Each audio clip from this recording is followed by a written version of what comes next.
Hi guys, welcome back. Thank you so very much for joining me once again. It is time for another month of the Joy of Blue collab that is hosted by Crafting and Relaxing, who is Sarah here on YouTube. And this collab has a group of super talented creative ladies who where each month we post our videos or our projects rather here on YouTube or Instagram. And you can be sure to find our projects on the 12th of each month, no matter where we post it, whether it's here on YouTube or Instagram. And we would love to have you join us if you would like. And it's super easy to join in. All you have to do is 1, make something that has something blue in it. 2, use the hashtag #JoyOfBlue. I'll put that across the screen right now. You do that and we can find your projects and see what you decided to make. We would love to have you join in. I think you'll have fun. So come on and join us. Before I forget, I will put everybody's link to their YouTube and their Instagram page down in my description box below. So once you're done watching my video, you can go and check them out and show them some love, because they would love to have you stop by and leave them a comment and let them know what you think about their projects for that month, for this month and the future months. So, what did I make this month? So I was thinking, it took me a minute to think about what I wanted to make, but then I said, well, you have your anniversary coming up this month. So that's what I decided to do. I made a anniversary card. So me and my boyfriend, we've been together for 9 years. It'll be 9 years come this Saturday. So I said I'll make an anniversary card, and we both like the color blue, and really, to be honest, whether he liked the color blue or not, I probably was gonna make it blue, because I tend to make a lot of blue things. But it's just by coincidence that he happens to like blue too, so it's like a win-win situation. So anyway, that's what I did. I made an anniversary card. But before I show you the card that I made, let's go over some of the things that I used. So I used my February Spellbinders die of the month. That's this. I used this. I used the 9. This bar here. Can you see? Yeah, you can see that. That bar. It's a happy die in here, and the TH. So I can make 9th and happy and the bar. So I used that. And then I used this stamp set from Echo Park that is called Subway Numbers. So I used this. This is a big background stamp.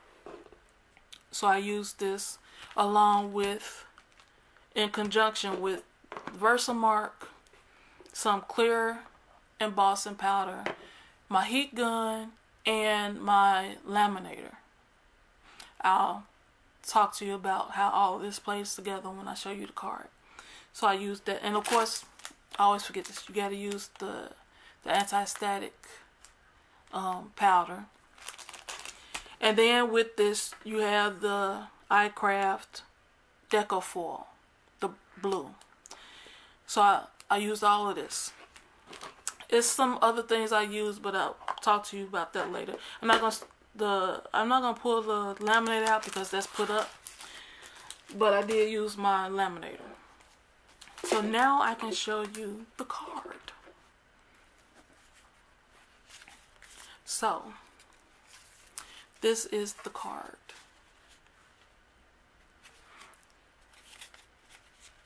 I think it came out good. I think it came out really nice. So this is the background stamp that I was talking about.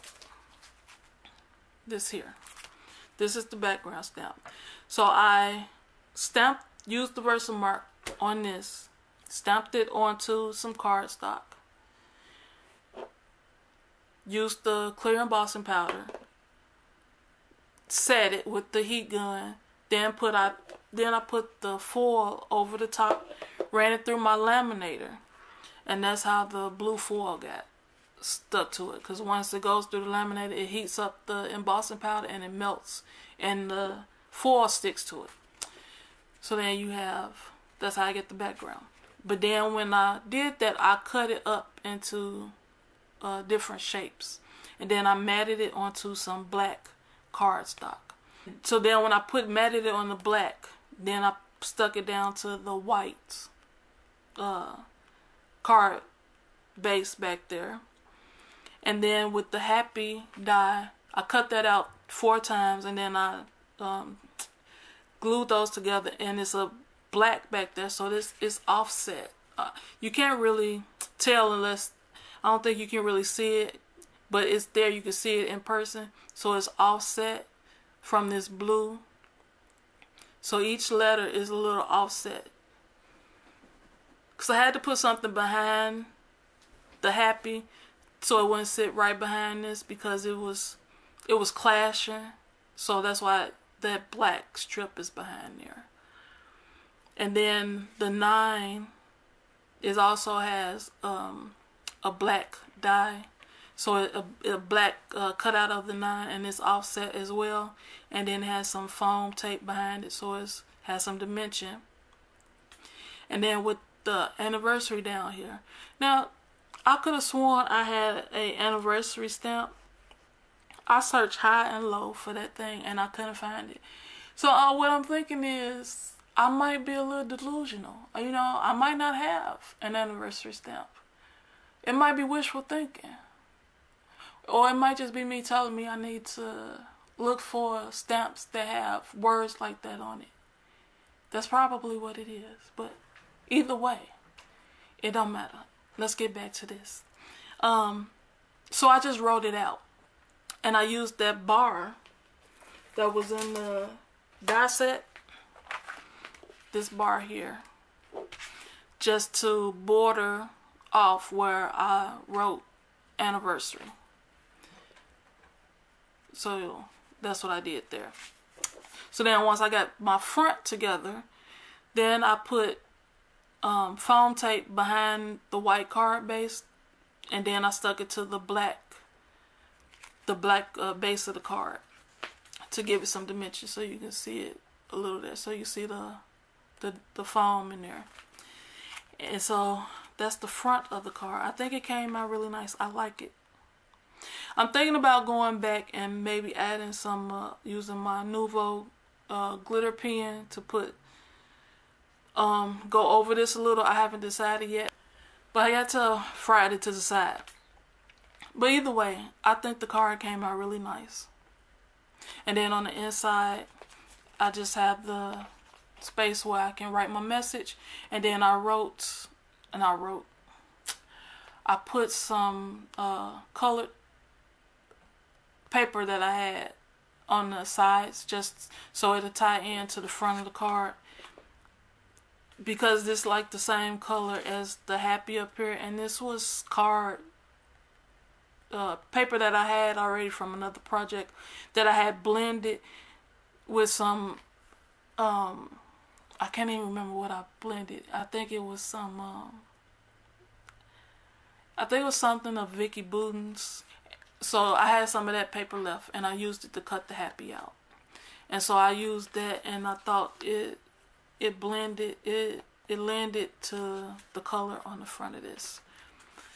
Same with this. This was the paper that I had left from another project, and I just cut the 9 out. So I think the card came out really well. I think he's gonna like it. I mean, it helps that he likes the color blue too. So we have that. Then, so I had to make an envelope for the card. So I used my quill pens again. So that's these right here. So I used that, and I made an envelope. So it's a blue envelope. And I used the Spellbinders die set again, just to put the 9 down here at the bottom, so it says 9 years. I wrote that. And then I just put a bunch of love sentiments all over the envelope, and used the foil that came in the kit with my quill pens. because it came with silver. It came with silver, gold, and rose gold. So I used the silver foil and put that on the envelope and just went all around the envelope and put little words. And I think it came out really nice as well. And then on the back it just has love foiled on the back. So that is my project for March. I mean, I think it came out pretty good considering I didn't really have an idea of what I wanted to do when I started. And to be honest, it took me longer than it probably should have, because I started off doing one thing and in the middle started doing something else. And then I kept telling myself, you need to focus and get back to what you're supposed to be doing. Then I got back to it, and then this is where I ended up. So I'm happy at where I ended up. So what do you guys think? Do you like it? Because I like it. I really like it. Because I think the numbers in the background really play to the fact in like the years that we done went through leading up to 9. So that was my idea behind using the numbers in the background. So leave me a message down below in the comments. Let me know what you think. I would love to read them. And remember to go and check out all the other collaborators. Their links are down below in my description box. And also, don't forget that if you would like to take part, because we would love to have you, to use the hashtag JoyaBlue. I'll put that down on the screen again so you can see that. If you are not already a subscribed member of my YouTube family, I would love to have you. And hit that bell so you'll be notified anytime I upload a new video. And what else? Oh, also, I can't forget this. Remember, take a little time to do something crafty. And I'll see you guys in the next video. Bye.